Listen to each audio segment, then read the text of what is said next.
அஸ்ஸலாமு அலைக்கும் வரஹ்மத்துல்லாஹி வபரகாத்துஹு.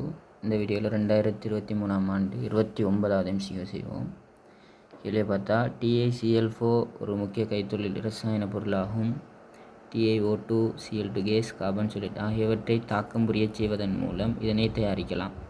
தாக்கத்திற்கான சமப்படுத்தாத இரசாயன சமன்பாடு கீழே தரப்பட்டுள்ளது. சமப்படுத்தாதன்னு சொல்கிறோம்.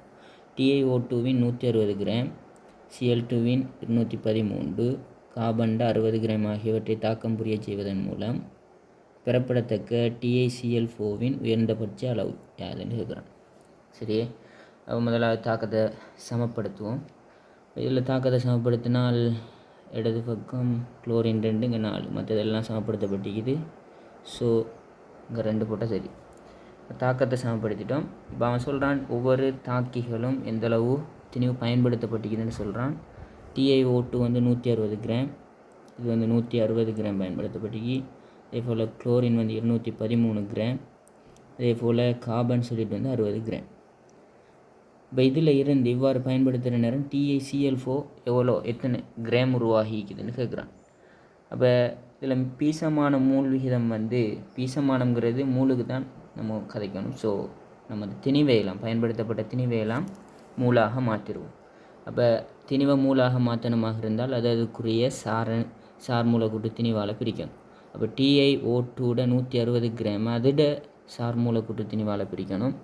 இப்போ TiO2க்கு சார் மூலக்கூட்டு திணிவு காண்றதுக்கு Tiக்கு அவன் தந்திக்கிறான் 48, 2 ஆக்சிஜன் 16, அப்போ 16 தர 2 32, 32 48 கூட்டினா 80. அப்போ எல்லா மூலக்கூறுகளையும் சார் மூலக்கூட்டு திணிவு எல்லாருக்கும் காண தெரியும். அப்போ TiO2க்கு 80, அதால் பிரிக்கிறேன். குளோரினுக்கு வந்து 35 தர 2, 71 கிராம் மூல் -1.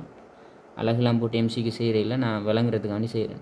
இப்போ கார்பன் சார் மூலக்கூட்டு திணிவு 12, சாரணத்திணிவு 12 கிராம் மூல் -1. ஆகவே பயன்படுத்தப்பட்ட தாக்கிகள ஒவ்வொன்றையும் மூல் வந்துட்டு.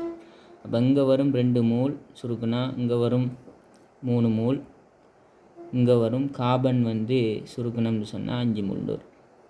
அப்போ இதில் பயன்படுத்தப்படுற அனைத்து தாக்கிகளும் தாக்கத்தை நிகழ்த்தி தாக்கம் நிறைவேறதில்லை. ஸோ எல்லைப்படுத்தப்பட்ட ஒரு தாக்கி ஒன்றைக்கும் இந்த எல்லைப்படுத்தப்பட்ட தாக்கியை கண்டுபிடிக்கணுமாக இருந்தால் பீசமான விகித அடிப்படையில் யோசிக்கணும். இங்கே 1 மூல் தாக்கம் நிகழ்த்தினா இங்கே பீசமான 1க்கு 2 மூல் தேவை, இங்கே 1 மூல் தாக்கத்தை நிகழ்த்தணும். ஆகவே இங்கே தந்திக்கிற 2 மூலை வச்சு கதைச்சி பார்த்தா இங்கே 2 மூல் தாக்கத்தை நிகழ்த்தணுமா. இந்த 1க்கு 2 தேவைன்னு சொன்னால் 2 மூலுக்கு 4 மூல் தேவை. ஸோ இங்கே 4 மூல் இல்லை. அப்போ இங்கே விளங்கிட்டு இங்கே 1க்கு இங்கே 1 தான், இங்கே 5 மூல் மிகையாக இருக்குது. ஆகவே இது மிகை, இதுவும் மிகை. இது வந்து எல்லைப்படுத்தப்பட்ட காரணி. அப்போ எல்லைப்படுத்தப்பட்ட காரணி குளோரின் வந்து 3 மூலாக இருந்தால் ஆகவே இந்த 3 மூலும் தாக்கத்தை நிகழ்த்துது. இந்த 3 மூலம் தாக்கத்தை நிகழ்த்தினால் இது 2க்கும் பீசமானத்தை பார்த்தோன்னு சொன்னால் இங்கே 2க்கு 1. ஆகவே இங்கே 2 மூல் தாக்கத்தை நிகழ்த்தினா 1 மூல் உருவாகும், 3 மூல் தாக்கத்தை நிகழ்த்தினா 1.5 மூல் உருவாகும். ஆனால் அவனோட கேள்வி இதோட TiCl4 திணிவு. இப்போ TiCl4க்குரிய சார் மூலக்கூற்று திணிவால் நம்ம பெருக்க வேண்டி வரும். அது வந்து 190, இது சுருக்கும் பொழுது 285 கிராம் வரும் ஆன்சர்.